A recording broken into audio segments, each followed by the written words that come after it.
welcome everyone to the daily news analysis of 18th of December 2023. तो important articles पहले देख लेते हैं. Global coal demand likely to decline 2.3% by 2026. IEA, a cloudy horizon, a off-hill struggle to grow the Forest Right Act, the stormy Red Sea, the complexities, events, an oil spill in an ignored wetland on selecting election commissioner, what led the Pope attempt in Sierra Leone. An overview of the European Union's Artificial Intelligence Act, Bhutan to have massive green city along Assam border. Then next day, Modi inaugurates Surat diamond boards in Gujarat, says it will add 1.5 lakh more jobs. तो पहला जो article है global coal demand likely to decline 2.3% by 2026 according to IEA. Despite production of coal reaching a record this year, global demand is expected to decline by 2026. A report by the International Energy Agency says IEA says while the decline is expected to be due to a shift towards renewable energy and plateauing demand in China, India will remain the driving force for the fuel until that year. The report released on December 15 sees the global demand for coal rising 1.4% in 2023, suppressing 8.5 billion tons for the first time. This increase, however, marks stark differences among regions. While demand in European Union and United States is expected to drop by 20% each, it is expected to rise by 8% in India and 5% in China in 2023 due to demand for electricity and diminished generation of hydroelectric power. The IEA expectations of decline in coal demand is premised also on a change in global climate. The current El Nino condition, usually linked with a drier monsoon in Asia, are expected to turn to La Nina, which is generally linked to better rainfall between 2024 and 2026. This will presumably translate to greater hydroelectric power output. Moreover, a steep upward trend in low-cost solar photovoltaic development is expected to aid renewable power generation. Further, further to that, nuclear generation is set to see moderate increases, especially in China, India, and European Union. Against this background, coal-fired generation is likely to be pushed into a downward trajectory from 2024. The report says currently at little over the half the world's coal demand comes from China, which with a major expansion of renewable energy expected, coal demand in the country is expected to fall in 2024 to plateau in 2026. Overall, this will result in a 2.3% fall in global coal demand by 2026. Global demand to remain well. Coal, the most important energy source for electricity generation, steel making, and cement production, is also the largest source of carbon dioxide emission from human activities. Despite forecast of a fall, global consumption is expected to remain well over 8 billion tons over tons through 2026, the market report says. We have seen declines in global coal demand a few times, but they were brief and caused by extraordinary events such as the collapse of the Soviet Union or the COVID-19 crisis. Kiosk Sadamuri, IEA Director of Energy Markets and Security, said in a statement, This time appears different as the decline is more structural, driven by the formidable and sustainable expansion of clean energy technology," he added. Turning point. The turning point for coal is clearly on the horizon, though the pace at which renewables expands in key Asian economies will detect what happens next, and much greater efforts are needed to meet international climate targets. Reducing use of unabated coal and coal burning without technologies to capture carbon is among the explicit agreement of countries signatory to the United Nations Framework Convention on Climate Change, the world's biggest influencer of climate policy. To have a chance at keeping temperature from rising beyond 1.5 degrees Celsius by the end of the century, coal emissions must decline nearly 95% between 2020 and 2050. China, India, Indonesia are the three largest coal producers globally, are expected to break output report records in 2023, pushing global production to a new high in 2023. To these three countries now account for more than 70% of the world's coal production.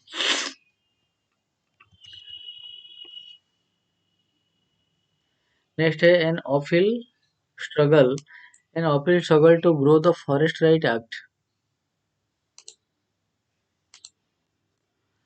On December 18, 2006, the Rajya Sabha endorsed the Scheduled Tribes and other traditional forest dwellers recognition of Forest Right Act enacted by the Lok Sabha. This act, commonly known as the Forest Right Act of or FRA, marks a watershed in India's socio-environmental legislation as it attempts to put an end to the long-drawn conflict over supposed forest encroachment. Simultaneously, it seeks to create a much more democratic bottom-up forest governance.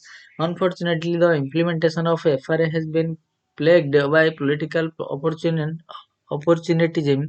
forester resistance, and bureaucratic apathy, and the discourse around it by deliberate canards and misconceptions. Hence, 17 years after it was enacted, the FRA has barely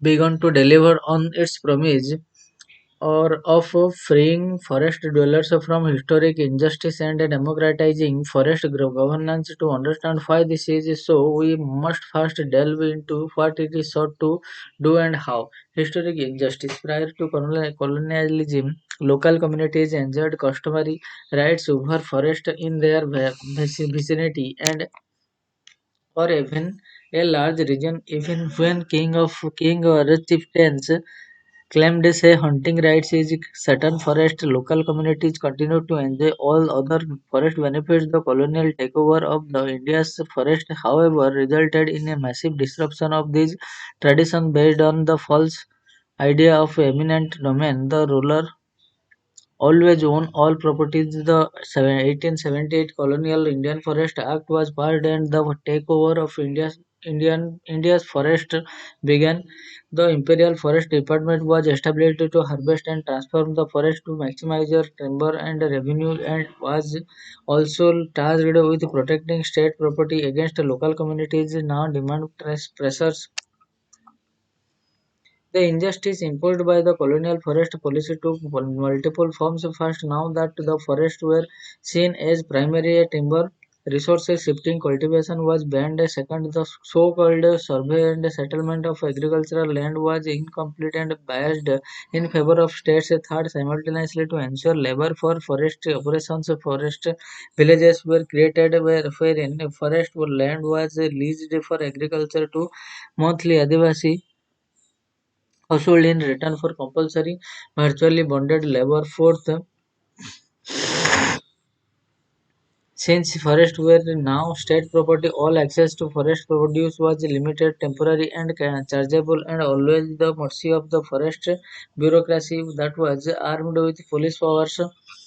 Any any concessional to local livelihood needs were termed privileges that could be modified or withdrawn anytime. Fifth, even where the access were permitted, the local community had no right to manage the forest as the state lodged valuable forest and made heavily used forest de facto open access. Unfortunately, matters only worsened post independence in the hurry to assimilate princely state and zamindari state into the Union. Their forest areas were declared as state property without proper inquiry into who was residing in them. Legitimate residents and cultivators became encroachers overnight. Later, forest lands were leased out under the Grow More Food campaign and other initiatives to meet the needs of the growing population, but were never regularized. Communities displaced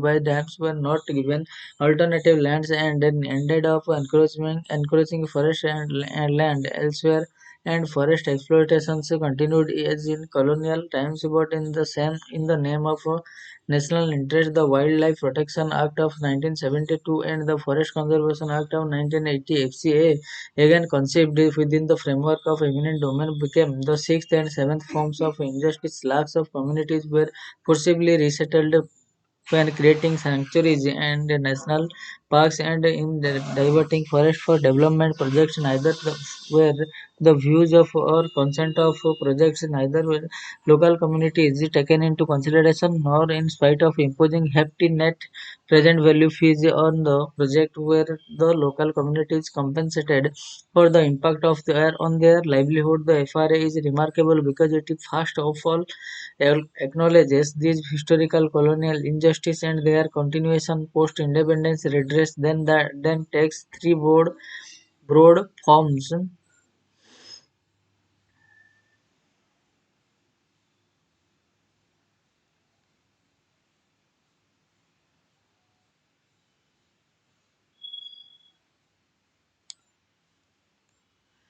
The issue of so-called encroachment is addressed through recognizing individual forest right to continue habitations and cultivation or other activities that existed before December 2005. Forest villages are to be converted into revenue village after full rights recognition. The issue of address and control is addressed by the recognizing the rights of village communities to access and use forest to own and sell minor forest produce, and most importantly to manage forest within their customary boundaries, including in sanctuaries and national parks. This is the most far-reaching provisions in FRA as it ensures decentralized forest grievances governance, linking management authorities and possibilities to community rights. Finally, the Act lays down a democratic procedure for identifying whether and where wildlife conservation may require curtailing or extinguishing community rights.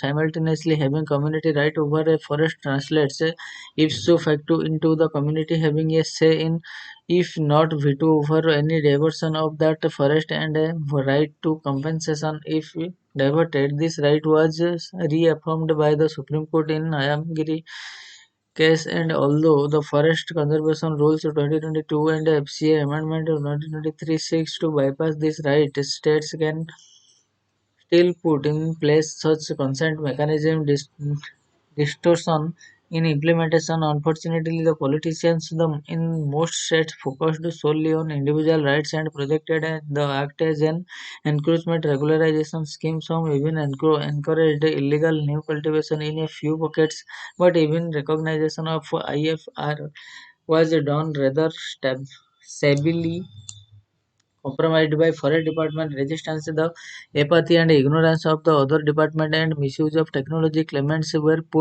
through enormous hardship during claim filing, subjected to faulty and non-transparent rejection and equality important arbitrary partial recognition, thereby getting tagged as approved claims, imposing absurd digital processes in areas with poor connectivity and literacy, such as the One Mitra software in Madhya Pradesh, is just a continuation of injustice. Even the open and short case of forest villages has not been addressed in most states, but the biggest lacuna in FRA implementation is extremely slow and incomplete recognition of community rights to access and manage forest. Largely community forest rights of CA or CFR. The still colonial structured forest bureaucracy is vehemently opposed to these rights as it stands to lose its zamindari. Our estimates shows that 70 to 90% of the forest is central India should be under CFRs. The other department and political representatives can only visualize forest dwellers as Laभार्थी is a beneficiary of the state largesse, not an autonomous user and managers of their own forest. Maharashtra, Odisha, and more recently Chhattisgarh are the only states to recognize CFR substantially, but only Maharashtra has enabled their activation by denationalizing minor forest produce, at least in scheduled areas, resulting in at least 1,000 villages their managing their own forest. Even here, illegal non-recognition of community rights is densely forested potential minor mining areas has led to protest and unrest. The non-recognition of community rights is convenient to hardline conservationists and the deployment lobby. Allied communities protected areas are then precariously placed and easy targets for voluntary rehabilitations, and forest can be handed over for mining or dams without community consent. Fathom the FRA intent. As political regimes change and the memory of a struggle that led to the passage of this act, Feds calls for shutting down the FRA implementation to have emerged simultaneously. Some states have talked of saturating rights recognition in mission mode. However, as examples from Chhattisgarh show, mission mode implementation invariably plays into the hand of the forest department, leading to distorted rights recognition and a reinstatement of technocratic control. Unless political leaders, bureaucrats, and environmentalists all appropriate the spirit and the intent of FRA, the historical injustice will remain unaddressed. Forest governance will remain highly undemocratic and enormous potential for community-led forest conservation and sustainable livelihood will remain unrealistic.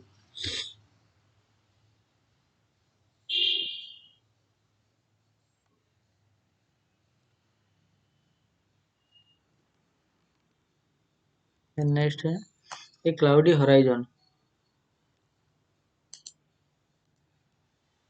From a rare upward swing this October, India's goods exports retreated into contraction last month, dipping 2.8% from 2022 level to $33.9 billion. Import dropped 4.33% to $54.5 billion, cooling the merchandise trade deficit to $26.6 billion, almost a third below October's record high. Sequentially, the decline in imports was sharp despite the Commerce Ministry lowering October's import bill by $1.6 billion from the initial $65 billion estimates. On the other hand, though exports contracted in November, they were higher than October's tally, which was the lowest in 12 months, yet denoted a year-on-year uptick. Unlike in November, such statistical noise may be hard to listen though, but it is clear that exports have recorded their weakest value in a year over the last 2 months. Similarly, the significant dip in import in November can be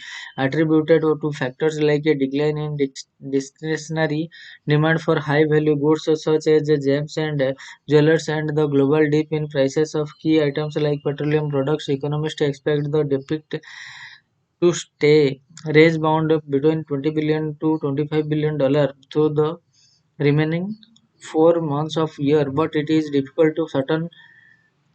One may recall that imports had hit an 11-month high of 60.1 billion dollars in August before easing over 10% in September and resurging in October, making the sense of such divergence with a yo-yo effect of sorts every other month is hazardous and is exacerbated by significant data corrections that have returned after a few months of relative certainty. August's good trade deficit was moderated by nearly $3 billion, with the overall export import tally seeing revisions of $5 billion. The magnitude of upward revision in monthly merchandise trade deficit has averaged around $1.5 billion since July, compared to an average of $0.5 billion in the first quarter of 2023-24. A Quantico research note has flagged at the risk of repeating the obvious. The government must get a better grip on the data if the basis its decision on official hope for Official hope for an uptick in exports in the final quarter of the year, citing similar trends in recent years, with the World Trade Organization is expecting global trade flows to strengthen 2024 and the US Federal Reserve signaling interest rate cuts that other central banks would take a cue from global demand may perhaps look up more consistently, but to capture that, India needs to do more to compete with rivals. For instance, a rough government commissioned study on logistics cost indicates they dropped a little over the past decade. Ongoing infrastructure spends may gradually lower them further, but reducing petroleum prices for users in tandem with global trends would boost competitiveness far more effectively. So friends, this is all for today, and we will meet from tomorrow onwards with new news articles from the Hindu newspaper. So till then, thank you. Thanks a lot.